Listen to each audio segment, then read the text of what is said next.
Yeah. Women are much less secure than men in general in looks department, because men know, there's a saying in Romanian, he can be a little bit cuter than the devil. And that's like the rough translation, which basically translates to women care more about, like, it's the psychology behind it. This financial stability, also the emotional stability. Is he a safe person? Does he want to provide and like create the house where I can be safe and be in my feminine energy and things like that? Women put a lot more on that, whereas men are, I mean, biologically wired to look at looks. Are her hips of childbearing proportions? You know, does she look healthy? Is her skin clear? Isn't it accurate that women are much more picky when it comes to looks than men?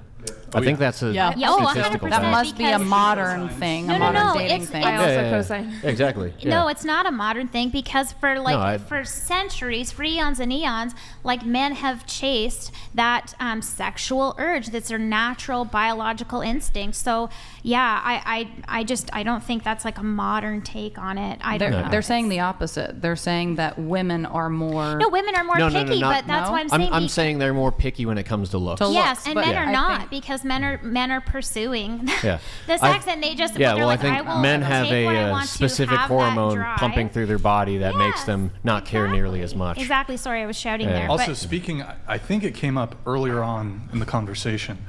Speaking of, you're mentioning how women have these like insane standards that they have to, beauty standards, etc. Yeah. And I was actually, little devil's advocate here. I can actually make a very compelling argument that the corresponding male beauty standards are actually, if we're talking about the, there's a specific word for it that's evading me right now, but the male beauty standards are actually far more difficult to attain and achieve than the I would agree female with beauty that, standards. Because for a lot of Anybody female... disagree? I want to hear your compelling argument. Honestly, I disagree. Okay. Because a man you don't have to be that hot. Well, you let me just ask. have to have charisma. You have to have, Well, yes, men can make up for their deficiencies in perhaps certain ways that women can't. But when it comes strictly to physical appearance, if we are talking about physical attraction, most women rate.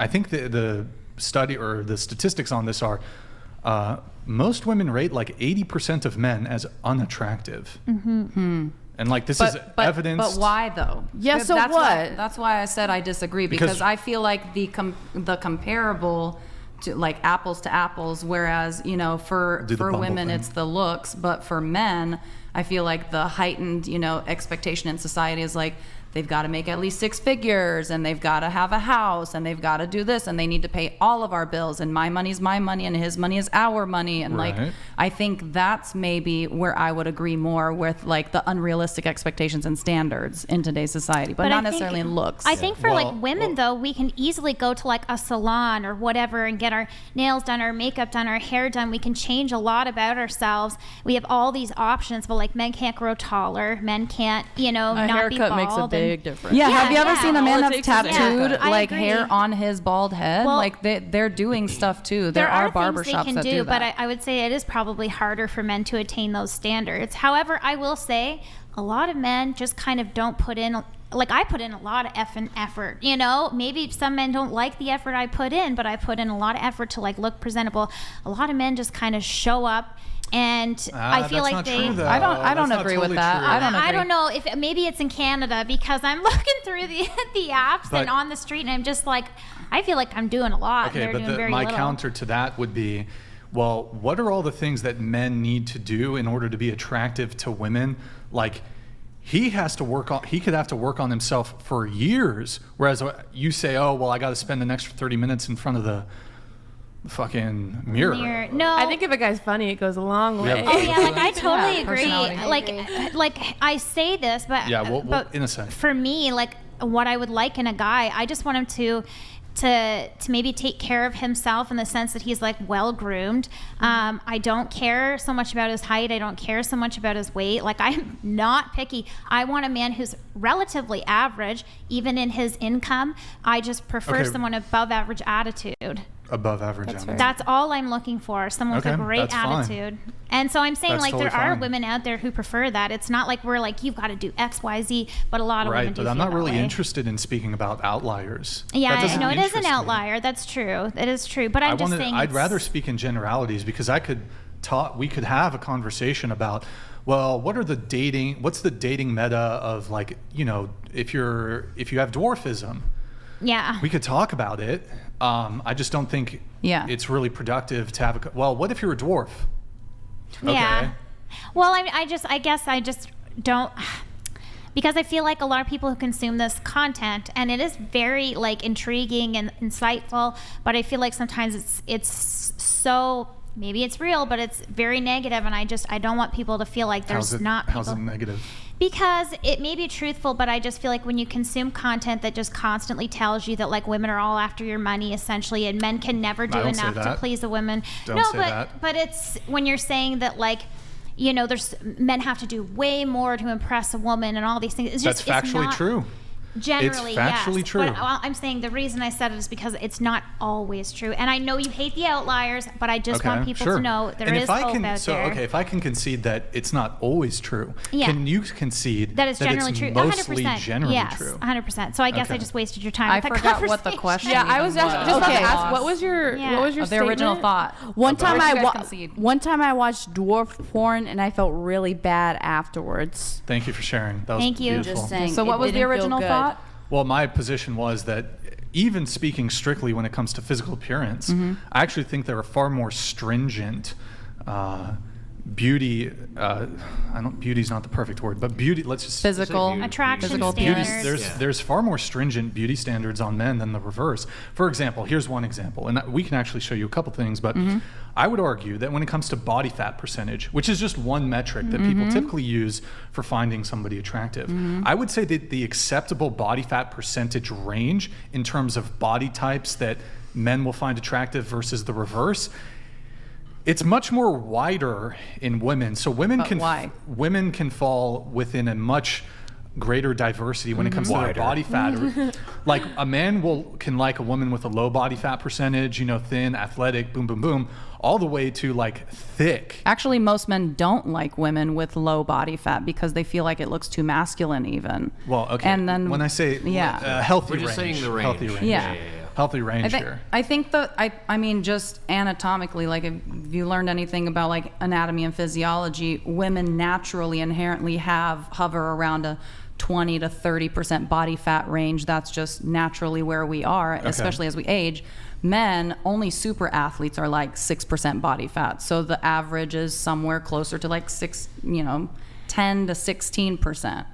But it displaces and it places differently on men than on women because women are childbearing. We have, like, fat cells that are there for storage for, like, you know, whenever you're breastfeeding and you're having a baby and your body's preparing for that. So it's just a different composition is what it is. But not just numbers. Sorry, but I think the reason that, like, men have maybe a wider range of what they will go for is because men are looking for something that women are looking for something different. The men are usually looking for a sex partner, even subconsciously. They're being driven by their natural biological urges, which is driven by attraction and sex.